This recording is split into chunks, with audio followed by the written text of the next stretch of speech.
भारत और फ्रांस के बीच defence sector में एक और बड़ी डील पक्की होने जा रही। प्रधानमंत्री नरेंद्र मोदी इस समय फ्रांस के दौरे पर हैं और उनके साथ फ्रांस के राष्ट्रपति इमैनुअल मैक्रोन की बातचीत में कई अहम मुद्दों पर चर्चा हो रही। लेकिन सबसे बड़ी खबर न्यूक्लियर पावर एयरक्राफ्ट कैरियर को लेकर हो रही। फ्रांस ने भारत को 63,000 करोड़ की मेगा डील का ऑफर दिया है। इस डील के तहत न्यूक्लियर पावर एयरक्राफ्ट कैरियर यानी NPSC बनाया जाएगा, जो भारत की नौसेना को एक नया आयाम देगा। ये डील अप्रैल 2025 तक फाइनल हो सकती है। खास बात यह है कि ये गवर्नमेंट टू गवर्नमेंट डील होगी, यानी कि भारत और फ्रांस की सरकारें सीधे इसमें शामिल होंगी। चलिए जानते हैं कि क्या होता है एयरक्राफ्ट कैरियर और ये क्यों है खास। दरअसल एयरक्राफ्ट कैरियर एक विशाल युद्धपोत होता है जो समुद्र में तैरते हुए एक फ्लाइंग एयरबेस की तरह काम करता है। इससे फाइटर जेट्स उड़ान भर सकते हैं और वहीं पर लैंड भी कर सकते हैं। फ्रांस द्वारा प्रस्तावित ये एयरक्राफ्ट कैरियर 75,000 टन का होगा, जिसे जरूरत पड़ने पर 78,000 टन तक अपग्रेड किया जा सकता है। इसकी लंबाई 305 मीटर और चौड़ाई 79 मीटर होगी। इसमें 17 स्क्वायर मीटर का फ्लाइंग डेक होगा, जिसमें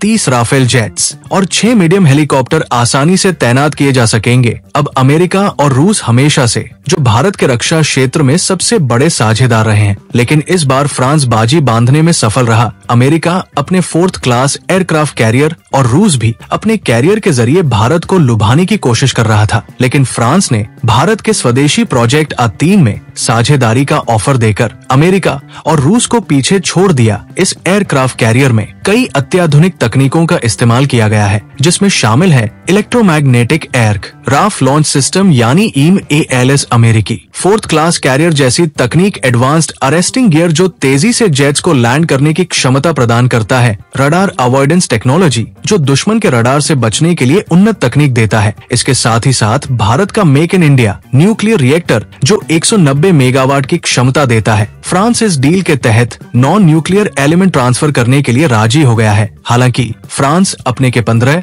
और के 22 न्यूक्लियर रिएक्टर ट्रांसफर नहीं करेगा। भारत को अपने 190 megawatt made in India nuclear reactor के साथ जाना होगा, जो भारत परमाणु पनडुब्बियों के लिए विकसित करने जा रहा है। चलिए अब अगले सवाल की तरफ बढ़ते हैं। अगला सवाल ये है कि भारत को क्या मिलेगा इस लसे। दरअसल भारत को नई अत्याधुनिक टेक्नोलॉजी मिल जाएगी। भारत का आत्मनिर्भर भारत मिशन मजबूत हो जाएगा। भारतीय नौसेना की ताकत में भारी बढ़ोतरी होगी। Long term defence partnership France के साथ मजबूत हो जाएगी। अगर ये डील अप्रैल 2025 तक फाइनल हो जाती है तो 2030 तक भारत को पहला न्यूक्लियर पावर्ड एयरक्राफ्ट कैरियर मिल सकता है। ये डील भारत के लिए एक गेम चेंजर साबित हो सकता है, क्योंकि इससे भारतीय नौसेना की क्षमताएं अमेरिका और चीन की नौसेनाओं के बराबर पहुंच जाएगी। अमेरिका और रूस इस डील के बाद नई रणनीति बनाने में जुट सकते हैं। अमेरिका पहले से ही भारत को अपने क्लास एयरक्राफ्ट कैरियर बेचने की कोशिश कर रहा था, लेकिन अब उसने अपनी शर्त में बदलाव कर दिया है। वहीं रूस को भी उम्मीद थी कि भारत उसके कैरियर में दिलचस्पी दिखाएगा, लेकिन अब उसकी संभावनाएं भी कमजोर हो गई है। खैर, फ्रांस के साथ ये 63,000 करोड़ की डील भारत की नौसेना को नई ऊंचाइयों तक ले जा सकता है। अगर ये डील फाइनल हो जाती है तो अमेरिका और रूस के लिए सबसे बड़ा झटका ये साबित होगा। भारत के लिए ये केवल एक डिफेंस डील नहीं बल्कि सुपर पावर बनने की दिशा में एक